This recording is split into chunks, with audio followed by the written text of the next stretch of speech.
En este curso de apoyo docente con material interactivo Cadmio de la Facultad de Química, revisaremos el concepto de resonancia.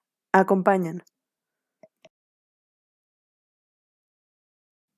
Antes de comenzar con el fenómeno de resonancia, tenemos que recordar que la química posee un método de escritura específico, donde cada línea significa un enlace covalente formado por un par de electrones. En la realidad, estos electrones no se encuentran estáticos en un lugar en específico, sino que están distribuidos en orbitales moleculares. Dicho lo anterior, podemos analizar el ejemplo clásico, la molécula de benceno, compuesta por 6 átomos de carbono y 6 átomos de hidrógeno. Y si los electrones no están estáticos en los enlaces, ¿cómo representar al benceno? ¿Qué estructura es la correcta? La respuesta a estas preguntas es que se pueden proponer diversas estructuras para representar una molécula, pero siempre existirá una representación más adecuada que otra. Es muy importante recordar que nuestro lenguaje escrito tiene muchas limitaciones para plasmar a las moléculas reales a través de un simple dibujo, por lo que tenemos que hacer uso de un conjunto de representaciones denominadas estructuras resonantes, las cuales, al incluirse en una sola estructura, generan un híbrido de resonancia. Con base a lo anterior, definiremos los conceptos de resonancia y estructuras resonantes. La resonancia es la forma de escribir y representar la deslocalización electrónica de una molécula en un solo dibujo. Las estructuras resonantes son el conjunto de dos o más estructuras de Lewis que describen colectivamente el enlace en una especie química. Estas estructuras describen la deslocalización electrónica y, por lo tanto, no se pueden representar con una sola estructura de Lewis. Es importante resaltar que la escritura de las estructuras resonantes se hace entre corchetes y con una flecha de cabeza doble con puntas completas. Ojo, no se debe de confundir con la flecha de equilibrio químico, en donde las puntas son a la mitad. Para entender mejor la idea de las estructuras resonantes, pensemos en una mula como el híbrido de resonancia, la cual existe a partir de la cruza entre una yegua y un burro. Esto no quiere decir que una mula algunas veces sea yegua y algunas otras sea burro. Simplemente es una aportación 50-50 de cada uno de ellos, que conforma a un híbrido. Algo similar sucede con la molécula de benceno. No se lleva a cabo la transición de una estructura resonante a otra, sino que nuestro lenguaje escrito hace que sea difícil la representación real de la molécula, y por lo tanto, tenemos que recurrir a escribir más de una estructura de Lewis para obtener finalmente el híbrido de resonancia, el cual será una aproximación más certera a la molécula real. Podemos identificar el fenómeno de resonancia cuando en nuestras representaciones de una molécula observamos un enlace sencillo y un enlace doble alternados, o un enlace sigma y un enlace pi alternados. Comúnmente se presentan en moléculas aromáticas como el fenol, pirrol o la piridina, aunque también están presentes en moléculas de cadena abierta como el acrilato de metilo o en aniones de sales inorgánicas como el carbonato. A continuación veremos las estructuras resonantes del 1,3,5 hexatrieno, el cual tiene 3 estructuras resonantes que se obtienen a partir de la ruptura y formación de enlaces pi, como se muestra en la figura de arriba. La primera estructura resonante, de izquierda a derecha, corresponde al hexatrieno en su forma neutra. La segunda se obtiene de la ruptura del enlace pi entre el carbono 1 y 2 y la formación de un nuevo enlace pi entre el carbono 2 y 3. Asimismo, la figura siguiente con los enlaces pi del carbono 3 y 4. Podemos observar que las formas resonantes presentan cargas formales, pero la carga neta de la molécula es cero, y el híbrido de resonancia no presenta cargas formales, sino cargas parciales. Esto debemos tenerlo muy presente, ya que en un futuro nos ayudará a entender la reactividad de las moléculas. En la segunda figura, para el anión carbonato, se obtienen 3 estructuras resonantes, todas entre el mismo átomo de carbono, pero diferentes átomos de oxígeno. Cabe mencionar que debido a que es un anión, este sí presenta cargas formales en todo momento.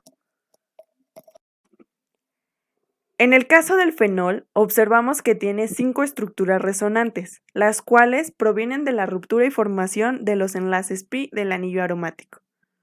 Nuevamente, observamos la presencia de cargas parciales en el híbrido de resonancia, una positiva en el oxígeno y 3 negativas en las posiciones orto y para. Entre tantas estructuras resonantes surgen 2 preguntas. ¿Cómo evaluar la importancia de cada una de ellas? ¿Es adecuado escribir un oxígeno positivo? Como se puede apreciar, las estructuras resonantes tienen similitudes entre ellas, pero en un principio no son iguales, y debemos determinar cuál es más estable y por ende cuál aporta más al híbrido de resonancia, mediante una serie de consideraciones que veremos a continuación. Un criterio importante para definir un híbrido de resonancia es la estabilidad, la cual toma en cuenta los siguientes criterios. Número 1. Debemos de minimizar cargas, por lo tanto, aquellas estructuras neutras serán más estables y más importantes. 2. Los átomos de preferencia deben de cumplir la regla del octeto, aunque esto no es posible en algunos casos. Número 3. Las cargas negativas deben de estar en átomos electronegativos, debido a que estos estabilizan este exceso de densidad electrónica. Y por último, las cargas positivas deben evitar átomos electronegativos y preferentemente estar en átomos de carbono. Esto no quiere decir que no existen estructuras con cargas positivas en átomos como el oxígeno, o estructuras cargadas. Simplemente serán menos importantes y aportarán menos al híbrido de resonancia. Aplicando lo anterior y retomando como ejemplo al fenol, observamos que tiene 2 estructuras resonantes que son neutras, como se señala en las estructuras de los extremos. Además de que se cumple con la regla del octeto y por lo tanto serán más importantes y las que más aporten al híbrido de resonancia. En el caso de las 3 estructuras cargadas son menos estables y menos importantes, debido a que no cumplen la consideración de minimizar cargas y la carga positiva se encuentra en un átomo electronegativo, como el oxígeno. Ahora nos enfrentamos al caso del acrilato de metilo, un compuesto alfa-beta insaturado, el cual presenta 2 formas de resonancia. La opción A través del doble enlace alfa-beta y el enlace pi del carbonilo, y la opción B, con el enlace pi del carbonilo y los pares de electrones del oxígeno en posición alfa. Recordemos que para determinar qué estructura es más representativa, debemos de seguir las recomendaciones mencionadas anteriormente. Número 1. Minimizar la presencia de cargas. 2. Que los átomos cumplan la regla del octeto. Y por último, posición de cargas negativas y posición de cargas positivas. En la opción A, observamos una estructura neutra a la izquierda y una estructura con carga a la derecha. Por lo tanto, la minimización de cargas no será un criterio determinante. Por otra parte, la regla del octeto se cumple en el caso del oxígeno con la carga negativa, pero el carbocatión no la cumple. Con respecto al posicionamiento de cargas, vemos que la carga negativa se encuentra en un oxígeno y la carga positiva se encuentra en un átomo de carbono, lo cual es adecuado para ambos casos. En la opción B, de nuevo observamos una estructura neutra a la izquierda y una estructura con carga a la derecha. Por lo tanto, la minimización de cargas sigue siendo un criterio no determinante. En cuanto a la regla del octeto, ambos oxígenos la cumplen.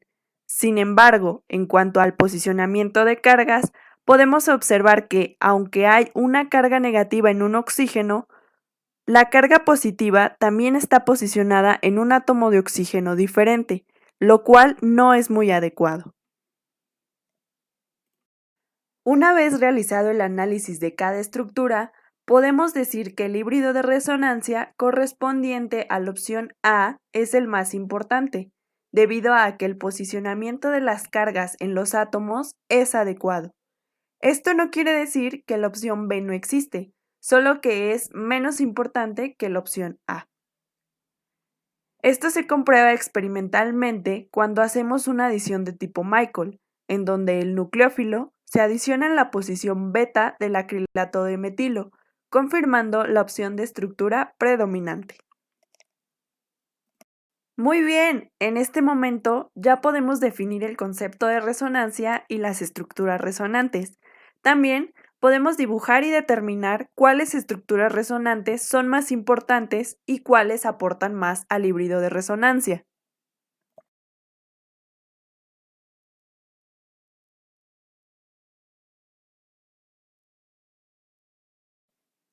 Ahora te toca a ti. Dibuja las estructuras resonantes de cada una de las moléculas y determina qué opción es la más importante y cuál aporta más al híbrido de resonancia. No olvides seguir cada uno de los pasos del análisis que describimos previamente.